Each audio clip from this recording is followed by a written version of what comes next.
नमस्कार साथियों। चलिए आज फिर से उस दस्तावेज पर बात करते हैं, वो हाउ इट वर्क्स पीडीएफ। पिछली बार हमने समझा था कि ये स्वास्थ्य सेवाओं से जुड़ा एक समूह है।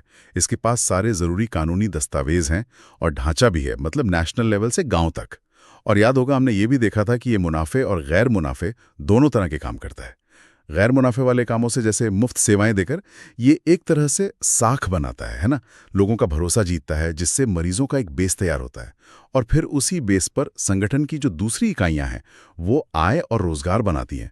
तो मतलब समाज सेवा और करियर दोनों साथ साथ। लेकिन एक बड़ा सवाल था पिछली बार, भाई ये सब चलता कैसे?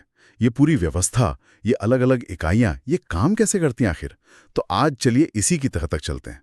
तो शुरू करते हैं कि ये संगठन करता क्या क्या है। दस्तावेज में साफ लिखा है ये हेल्थ केयर सेक्टर में है और कई तरह की सेवाएं दे रहा है। मुख्य रूप से देखें तो एक तो है मरीजों को मुफ्त या कम खर्चे पर चिकित्सा सहायता देना। हाँ, ये तो बहुत जरूरी है। फिर जो लंबी बीमारियां होती हैं उनमें केमिकल दवाइयों के साइड इफेक्ट से बचाने के लिए प्राकृतिक चिकित्सा का विकल्प। अच्छा, नेचुरोपैथी वगैरह। हाँ, हाँ। और नशा मुक्ति के लिए भी काम करते हैं लोग। ब्लड डोनेशन कैंप लगाते हैं। और एक और चीज, आरएमपी डॉक्टरों को सहायता देना। अच्छा, रजिस्टर्ड मेडिकल प्रैक्टिशनर्स को। हाँ, ये भी महत्वपूर्ण है। बिल्कुल। और दिलचस्प बात यह है कि इन सभी कामों के लिए, जैसा आपने कहा, अलग अलग जरूरतें हैं। तो इस समूह ने क्या किया है, जरूरत के हिसाब से कई संस्थाओं को अपने साथ लिया है। हर संस्था की अपनी कानूनी पहचान है, अपने दस्तावेज, अपनी मैनेजमेंट टीम। लेकिन हैं सब एक ही ग्रुप के तहत। हाँ बिल्कुल। और मुख्य रूप से इसे हम शायद 3 बड़ी इकाइयों में बांट सकते हैं समझने के लिए। हाँ, ये समझना जरूरी है, ये इकाइयां मतलब अलग अलग रजिस्टर्ड संस्थाएं हैं। तो पहली इकाई, जो शायद सबसे अहम है, वो मरीजों से जुड़ी सेवाओं को देखती है। इसमें बताया गया है कि कम से कम 2 अलग रजिस्ट्रेशंस शामिल हैं और इसे लीड कर रहे हैं डॉक्टर ओम प्रकाश ठकराल सर। दस्तावेज में लिखा है कि उन्हें 1980 से क्लिनिक चलाने का अनुभव है। अरे वाह, मतलब करीब 45 साल। 45 साल, ये तो जबरदस्त अनुभव है। हाँ, तो जाहिर है अस्पताल और मरीजों से जुड़ी गतिविधियों के संचालन में उनकी पकड़ तो मजबूत होगी ही। और देखिए, ये पहली इकाई सीधे सीधे उस गैर मुनाफे वाले पहलू से जुड़ गई जिसकी बात हम कर रहे थे, मुफ्त चिकित्सा सहायता देना। इससे समाज सेवा भी हो रही है और लोगों का भरोसा भी बन रहा है। हाँ, वही मरीज आधार। बिल्कुल। और यही आधार आगे चलकर दूसरी गतिविधियों के लिए बहुत काम का साबित होता है। 45 साल का अनुभव सिर्फ डॉक्टरी ज्ञान नहीं होता, वो समुदाय के साथ एक रिश्ता भी होता है, एक समझ होती है।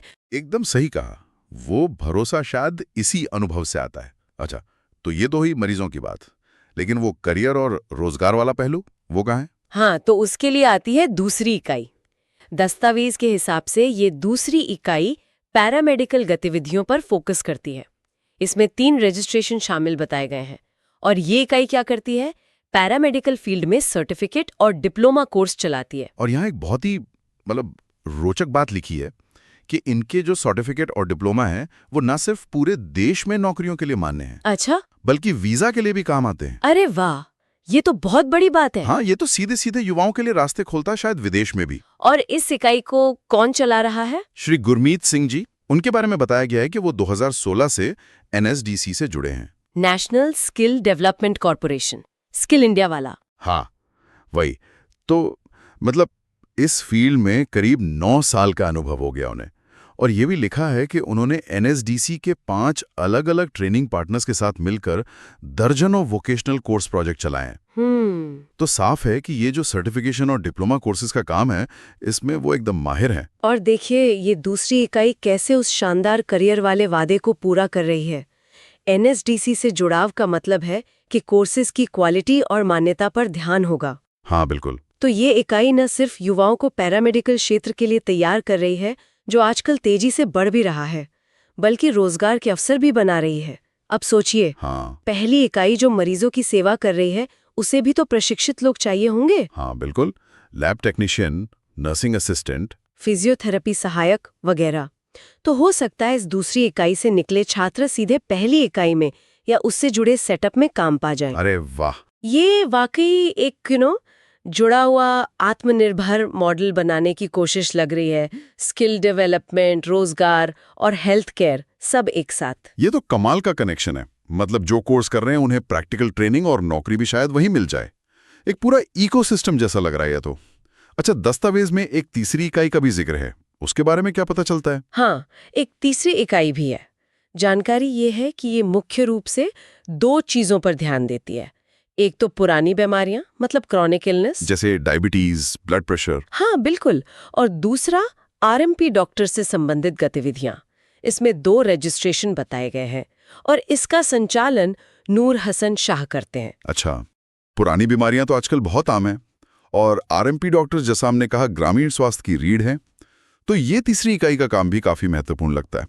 क्या इसके बारे में कुछ और बताया है कि ये कैसे मदद करते हैं आरएमपी डॉक्टर्स की, या पुरानी बीमारियों के लिए क्या करते हैं? देखिए, दस्तावेज में बहुत ज्यादा डिटेल तो नहीं है इस इकाई की गतिविधियों पर, लेकिन इसका जिक्र होना ही अपने आप में अहम है। ये दिखाता है कि संगठन सिर्फ तुरंत इलाज या ट्रेनिंग तक ही नहीं सोच रहा, बल्कि स्वास्थ्य के उन पहलुओं पर भी ध्यान दे रहा है जिनका समाज पर लंबा असर पड़ता है, जी जैसे क्रॉनिक बीमारियों का मैनेजमेंट। हाँ, और ग्रामीण इलाकों में प्राइमरी हेल्थ केयर को मजबूत करना। ये भी बताया गया है कि इन सभी इकाइयों के जो लीडर्स हैं, उनकी प्रोफाइल डिटेल्स, उनके संगठनों की जानकारी, कानूनी स्थिति, वो सब अलग से उपलब्ध हैं। अच्छा, ये तो बढ़िया है। पारदर्शिता, हाँ, जो पारदर्शिता के लिए एक अच्छा संकेत है।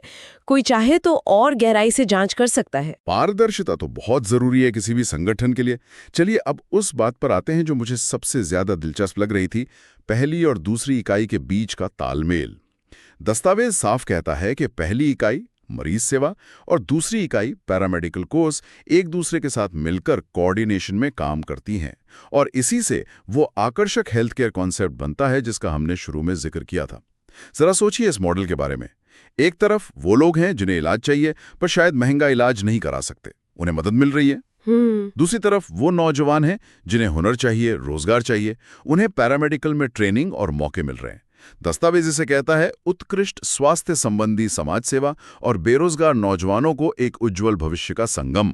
सुनने में कितना पॉजिटिव लगता है। बिल्कुल। और यहाँ सिर्फ तालमेल नहीं है, एक तरह की निर्भरता भी दिख रही है। जैसा दस्तावेज इशारा करता है, ये मॉडल ऐसा है जहाँ सामाजिक सेवा यानी मुफ्त इलाज असल में आर्थिक गतिविधि यानी शिक्षा और रोजगार के लिए जमीन तैयार कर रही है। अच्छा, कैसे? देखिए, मुफ्त सेवाओं से जो भरोसा बनता है, जो मरीजों का नेटवर्क बनता है, वही नेटवर्क पैरामेडिकल छात्रों के लिए प्रैक्टिकल अनुभव का स्रोत बन सकता है। हाँ, ये तो है। और उन्हीं सेवाओं को चलाने के लिए प्रशिक्षित स्टाफ की जरूरत भी तो पैदा होती है। राइट। तो ये एक तरह का आत्मनिर्भर चक्र बनाने की कोशिश है, जहां समाज सेवा और बिजनेस एक दूसरे को काटते नहीं बल्कि सपोर्ट करते हैं। ये सिर्फ चैरिटी वाला मॉडल नहीं है, ये सोशल एंटरप्राइज मॉडल की तरह ज्यादा लगता है। हाँ, ये सोशल एंटरप्राइज वाली बात बिल्कुल सही लगी। मतलब ऐसा काम जिसमें समाज का भला भी हो और वो आर्थिक रूप से टिकाऊ भी रहे। अच्छा, इन 3 मुख्य इकाइयों के अलावा भी कुछ और गतिविधियों का जिक्र है क्या? हाँ, इन 3 पिलर्स के अलावा दस्तावेज कुछ और महत्वपूर्ण कामों का भी जिक्र करता है, या शायद ये सहायक इकाइयां हों, जैसे ब्लड डोनेशन कैंप लगाना, नशा मुक्ति के लिए प्रयास करना और समय समय पर हेल्थ अवेयरनेस कैंप लगाना। हाँ। ये गतिविधियां दिखाती हैं कि संगठन का नजरिया सिर्फ क्लिनिक या क्लासरूम तक ही नहीं है। मतलब समुदाय से जुड़ाव भी है। हाँ, बिल्कुल। वो पूरे समुदाय के स्वास्थ्य और कल्याण के बारे में सोच रहे हैं। और इन कामों में कुछ लोगों के नाम भी दिए हैं, बलकीत सिंह चौहान जी, पाला सिंह जी, भूपिंदर सिंह सेखू जी, परविंदर कौर, मगर सिंह जी। दस्तावेज में इनकी अहम भूमिका बताई गई है। शायद ये लोग इन कम्युनिटी एक्टिविटीज को जमीनी स्तर पर देखते होंगे। बिल्कुल। इन अतिरिक्त गतिविधियों और इनमें शामिल लोगों का जिक्र ये भी दिखाता है कि संगठन शायद सामुदायिक भागीदारी पर भी जोर देता है। ब्लड डोनेशन हो या नशा मुक्ति, ये ऐसे काम हैं जिनमें समुदाय का साथ बहुत जरूरी है। हाँ, सही बात है। तो ये संगठन के व्यापक सामाजिक जुड़ाव को दिखाता है। ये सिर्फ सेवा देने वाला नहीं, बल्कि समुदाय को साथ लेकर चलने वाला संगठन नजर आता है। तो अगर हम इस सारी जानकारी को समेटें तो क्या तस्वीर बनती है? एक मल्टी यूनिट संगठन है जो एक बड़े लक्ष्य के लिए काम कर रहा है। हर इकाई की अपनी जिम्मेदारी, अपना नेतृत्व। मरीज सेवाओं में डॉक्टर ठकराल, जिनका दशकों का अनुभव है। पैरामेडिकल शिक्षा में श्री गुरमीत सिंह, जो सर्टिफिकेशन में माहिर हैं। और पुरानी बीमारियों व आरएमपी सहायता पर नूर हसन शाह। और इस सब के केंद्र में है वो अनोखा मॉडल, जहां मुफ्त स्वास्थ्य सेवाएं यानी समाज सेवा वाला पहलू, और पैरामेडिकल शिक्षा व रोजगार यानी करियर बनाने वाला पहलू, दोनों साथ साथ चल रहे हैं, हाथ में हाथ डालकर। एक से आधार बन रहा है, दूसरे से उसी आधार पर विकास हो रहा है। बिल्कुल। और साथ ही ब्लड डोनेशन, नशा मुक्ति जैसे सामुदायिक काम भी। दस्तावेज कहता है कि ये पूरी व्यवस्था बेहद सुचारू रूप से काम कर रही है। अगर हम इसे थोड़ा बड़े नजरिए से देखें तो ये मॉडल सामाजिक और आर्थिक लक्ष्यों को जोड़ने का एक वाकई दिलचस्प प्रयास है। ये दिखाता है कि कैसे गैर लाभकारी गतिविधियां जैसे मुफ्त सेवा से बनी साख और मरीजों का नेटवर्क लाभकारी कामों के लिए जैसे पैरामेडिकल कोर्स और उनसे जुड़े रोजगार के लिए एक मजबूत और टिकाऊ आधार बना सकती हैं। और शायद इसका उल्टा भी सच हो कि इन लाभकारी कामों से जो आय होती है वो गैर लाभकारी सेवाओं को बनाए रखने में मदद करती हो। ये एक सतत सस्टेनेबल चक्रीय व्यवस्था बनाने का प्रयास लगता है। ये वाकई सोचने वाली बात है। कैसे सामाजिक और आर्थिक लक्ष्य एक दूसरे के पूरक बन सकते हैं। अक्सर हम इन्हें अलग अलग ही देखते हैं और यहीं पर आज की बात खत्म करते हुए एक विचार छोड़ जाते हैं।